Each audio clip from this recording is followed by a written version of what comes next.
Hey, everybody. Welcome back to the Boss Hole Chronicles. This is Sara Best, your co-host.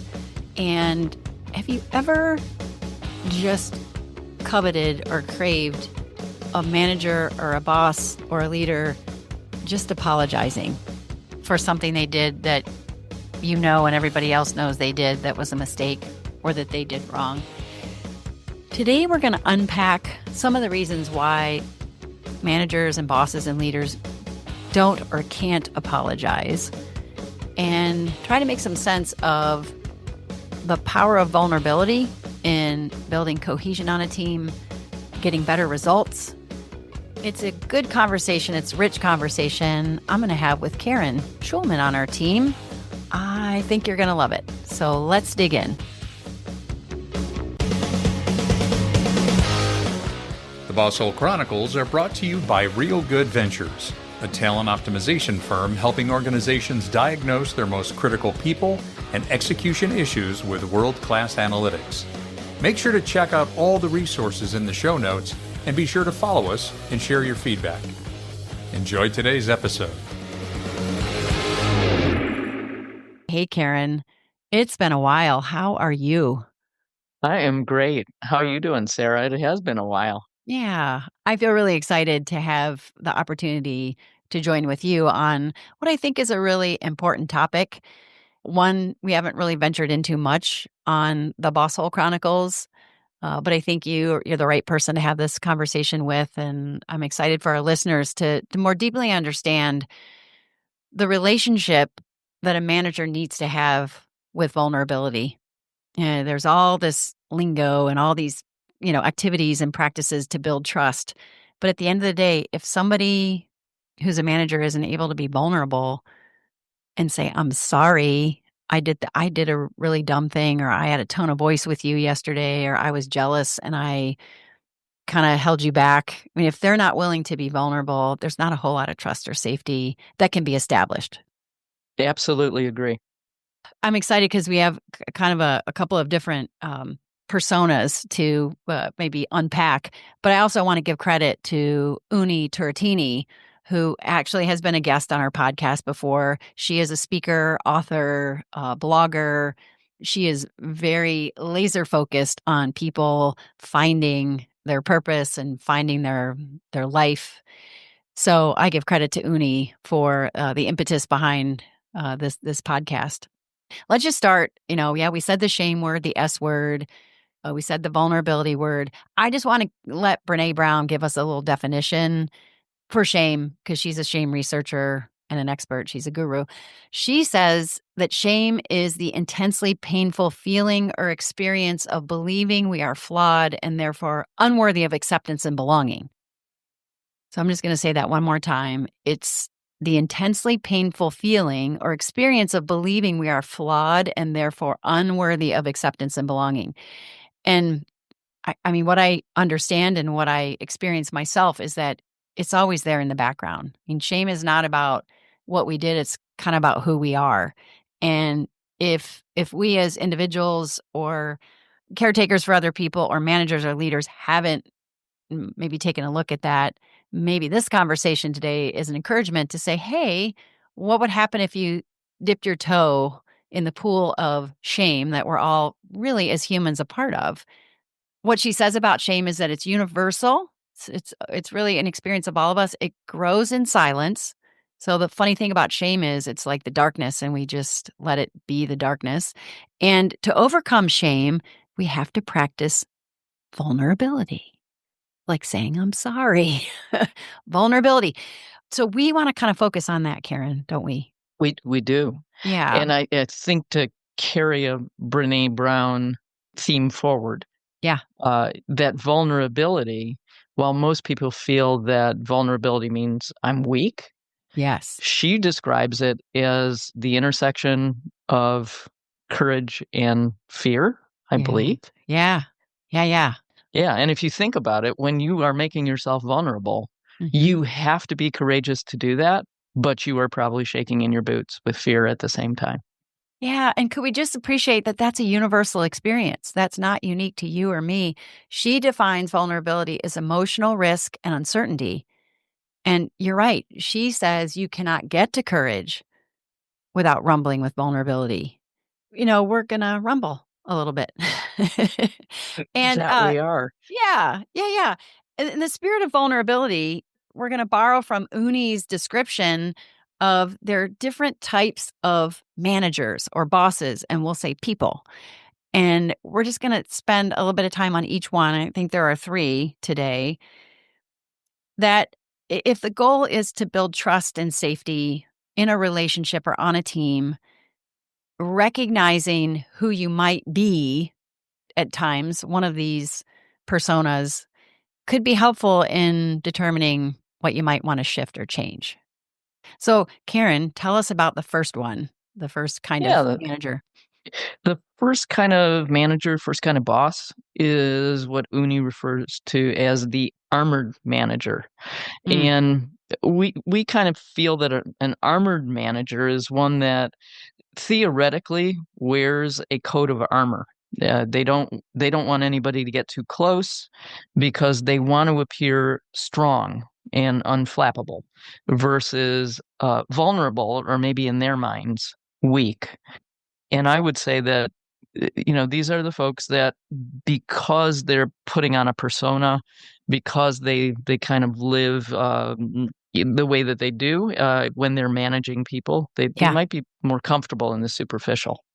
What some people describe as the socialized self, like kind of up there, way on the surface. There I you think go.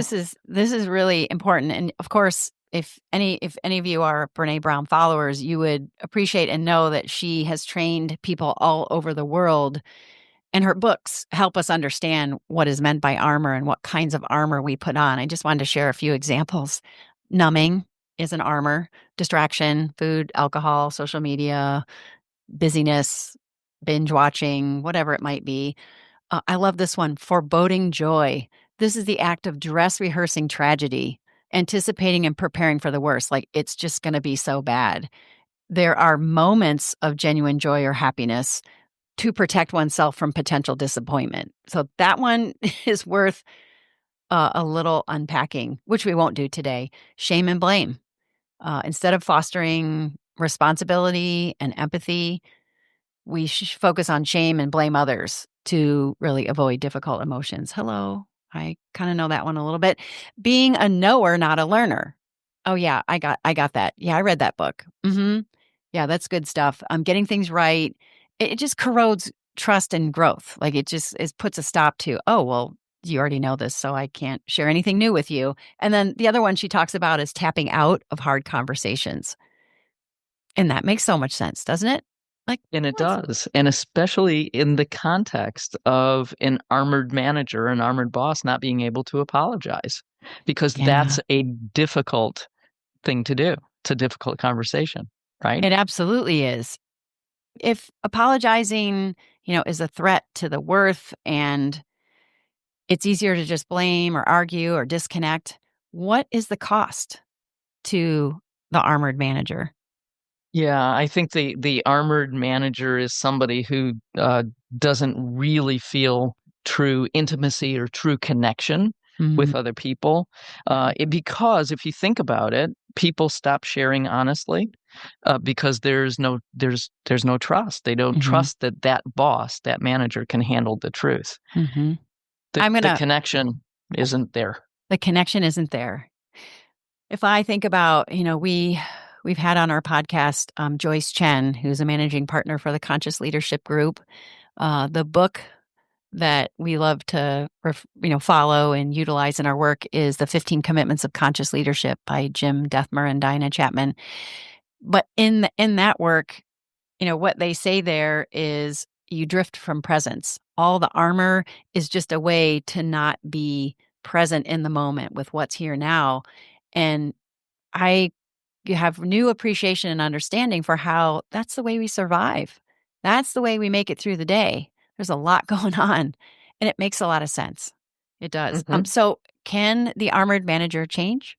Can they grow? Yeah, I think it's possible, Mm-hmm. but this is somebody that's going to have to do some fairly deep emotional work. Yeah.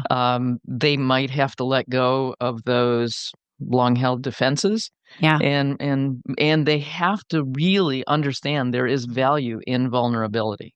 Some will probably be able to make that change, and a lot probably won't.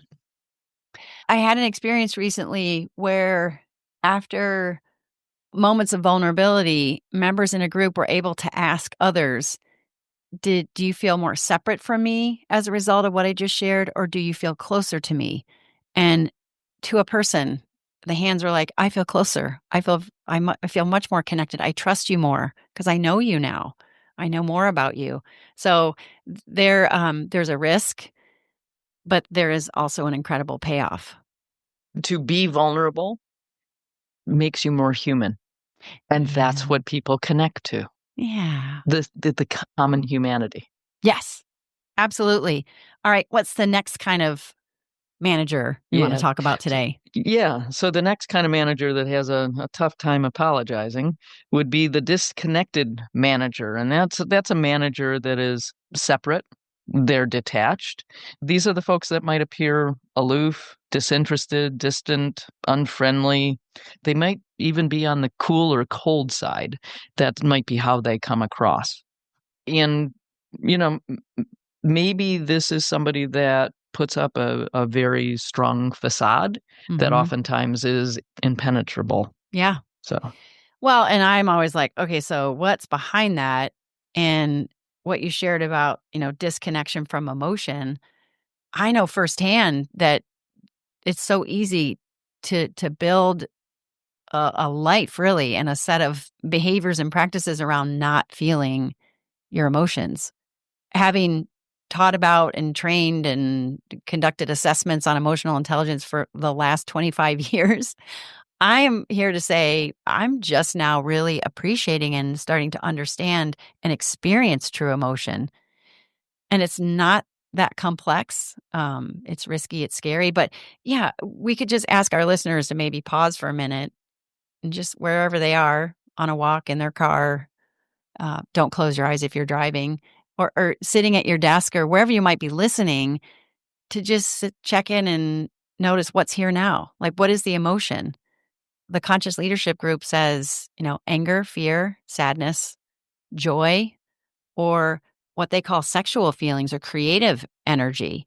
What's here now? And can you not explain it, not have to intellectualize it? Could you just get a sense of where it is in your body and what it's doing?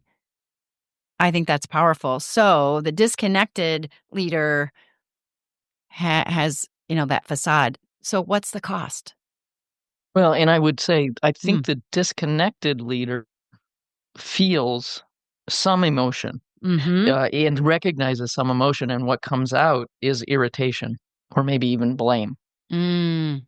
Yeah, I don't like this discomfort, so I'm going to point the finger at you and say, unconsciously say, God, if you would just do this better, if you would just listen to what I said, if you would just take more time, if you would just do the right thing, we wouldn't be in this mess. You. Yeah. Right. Yeah. You. Yeah. Oh, that makes So, sense. Mhm. yeah, and what it costs the disconnected manager is, again, the deep connection that they actually really crave. That's what they Mhm. want. But let's be honest. You really can't feel truly loved or truly respected if you can't feel it all, Yeah. and that's the cost. Is that similar, Karen, to the saying we've all heard, which is you can't give away what you don't have? I think that's a really good saying for Yeah. for what we're talking about. Absolutely. Well, so what's the possibility for change or growth or evolution for this Well, disconnected leader? yeah, this is tough because this is a leader that's going to have to really connect with their own emotional being, their own Mm. emotional life. Mhm. And it really isn't something that can be forced externally. Yeah. They have to do that themselves, and Yeah. they have to want to do that themselves, and that's tough. Yeah, and as we're talking about, these bosses, managers, leaders, I know our podcast is called The Boss Hole Chronicles, and we kind of use levity around the word boss hole, but I really feel a sense of appreciation for how that takes place. It's being human. It doesn't matter if you have a title or not. It's just being in the human experience. And I'm feeling a little grace and compassion, not only for others, but for myself, having adopted a lot of these things and now becoming more aware of them. This is a possible change, Hmm. but it's a difficult one Yeah. for sure. Heavy lifting Yeah, and the choice. It has to be by choice, of course. you got it. Okay, so the third one we get to talk about is a little more complex or maybe not more complex, but a little more difficult. What do we call that one? This is the entitled manager, and Mhm. that's a manager that feels that they have a right to benefits and privileges that you don't, others don't have. Mhm. They come across as feeling that they're better than anybody else. They're Mm. the big person on campus, and everybody else is just a mere peon. And unfortunately, in the entitled manager, uh, they present usually somebody that they aren't. That's a pretty consistent thing. Mm. I'm thinking about if I've encountered the entitled manager much in my lifetime, and there's been maybe a few instances, couple, 2 or 3. Like, my energy drops when I even think about them, and there's no possibility. I feel a sense of no possibility to connect or be seen or heard with a person like that. What's behind, the sense of entitlement? Do you have a thought on that? I think that these are folks that being questioned Mhm. is really difficult for them because they put themselves on such a high pedestal that Yeah. what they say is that's the way it is, and Mhm. there's no need for questions. If there is any movement toward feeling any type of shame at all, which there probably isn't, but shame would imply that there's some level of equality, and Mhm. they don't see anybody else as having equal standing, especially in a managerial role Yeah. that they're in.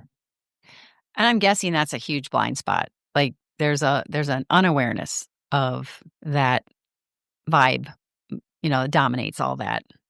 Absolutely. What do you think it costs Mm. the entitled manager to Well, be the certainly. way that they are? Yeah. I mean, certainly respect. I think Lencioni did a podcast episode, or he's written about it in his book. Like, it's the emperor with no clothes.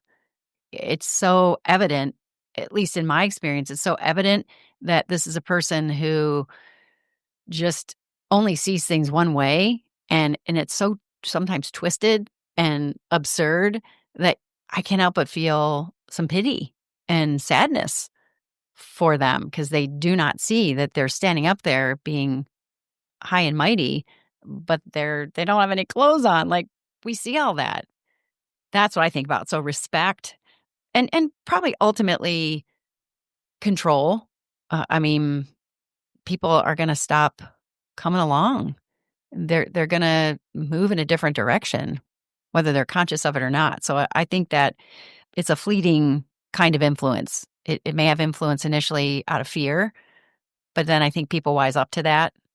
And, you know, no love, no connection. We've been talking about Hmm. that, isn't it? That's Yeah. right. That's right. Mhm. Yeah.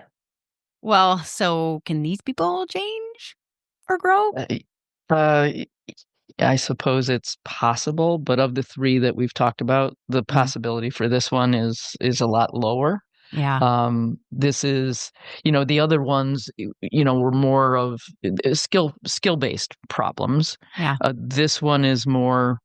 This is like how they see the world, Yeah. and unless that view changes, it would be very, very difficult for this type of manager to change. Well, that being said, there are resources. I think one of the things we love to do is make these things available in our show notes. So here's what I'm thinking about. We'll certainly provide a link to Brene Brown's TED Talks. There's one on vulnerability and shame. There's another one, and I can't remember what it's called, but it unpacks shame a little bit more. We'll link to Uni Turretini's information and site, and even the blog that kind of was the inspiration for this episode, because I think she has a lot of really good stuff to say and share, and she can be a good resource. The other thing is the book, The 15 Commitments of Conscious Leadership. And so if you're a listener, or if you're like me and you listen to this and go, well, great. It's great that that's the diagnosis. What do I do? There's guidance all over the place. And in the 15 commitments of conscious leadership, there's direction for, ways to feel your feelings, and it offers ideas about how to get better at doing that. And it definitely outlines the benefits, but there are 15 different practices that I think are truly helpful. I've been a real disciple of the conscious leadership group last couple of years, and it's made a huge difference in me personally, and I think in the work that I do. And whatever it is, whatever the source is, I think, Karen, what I'm taking away from, what you shared today and what we talked about, it's doing some work. Be willing to look inside and go, what's really there? What's the shame all about? A professional guide for that is super helpful. A coach, a therapist. There's so many good people out there who offer support in that way. But I guess the correlation, the final thing I'll say is, we know the research tells us that in this day and age, what employees need is empathy, compassion, presence, and availability. If you're the kind of manager that doesn't know how to create that or give that, you might want to think about your relevance. Like, are you the right person to be a manager? What's your motive for being in that seat? There's a great book by Patrick Lencioni called The Motive. Are you responsibility centered? Like, you're willing to do whatever you need to do to be the best kind of manager for this person and this person and this person? Or are you entitled? And are you there for the reward? And if you are, okay, then own that, because I think I would not be on your team. Karen, what thoughts do you have as we kind of bring it home? Yeah, I imagine that we have some listeners thinking, oh, I think I'm probably working for somebody like that. I'm working for a boss hole that has some of these qualities. Yeah. And I think part of the learning is we as human beings have to learn that sometimes we can't change other people, but we can change ourselves. Yeah. And when you have to work with people that are like this, it is about you changing you and your responses and the way that you work with somebody like that. First of all, the first thing that comes to mind is to learn that these are people that I do not want to emulate if I'm ever in a supervisory or managerial role. Yep. They are teaching me what not to do, and oftentimes that's much easier to see than people that do managerial things well.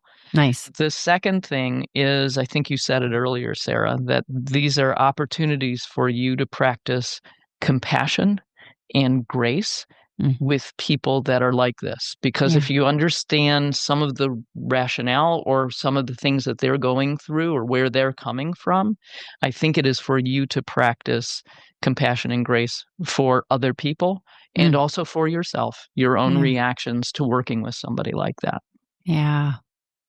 I got nothing to add, Karen. That was awesome. And I think a great way for us to head out of here, maybe feeling a little bit inspired to notice and maybe attend to some of this stuff. That's right, because there's always opportunities for our own growth, right?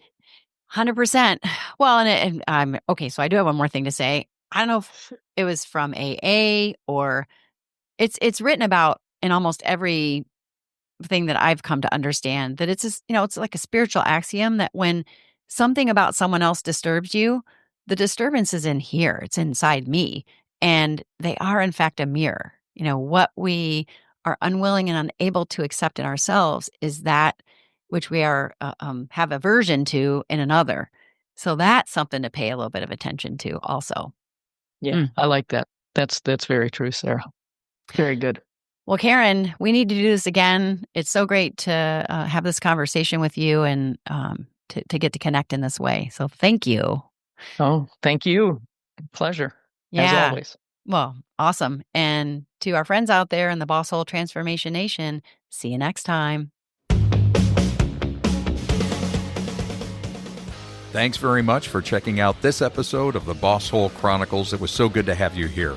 And if you have your own Boss Hole story that you want to share with the Boss Hole Transformation Nation, just reach out. You can email us at mystory@thebossholechronicles.com. Again, mystory@thebossholechronicles.com. We'll see you next time.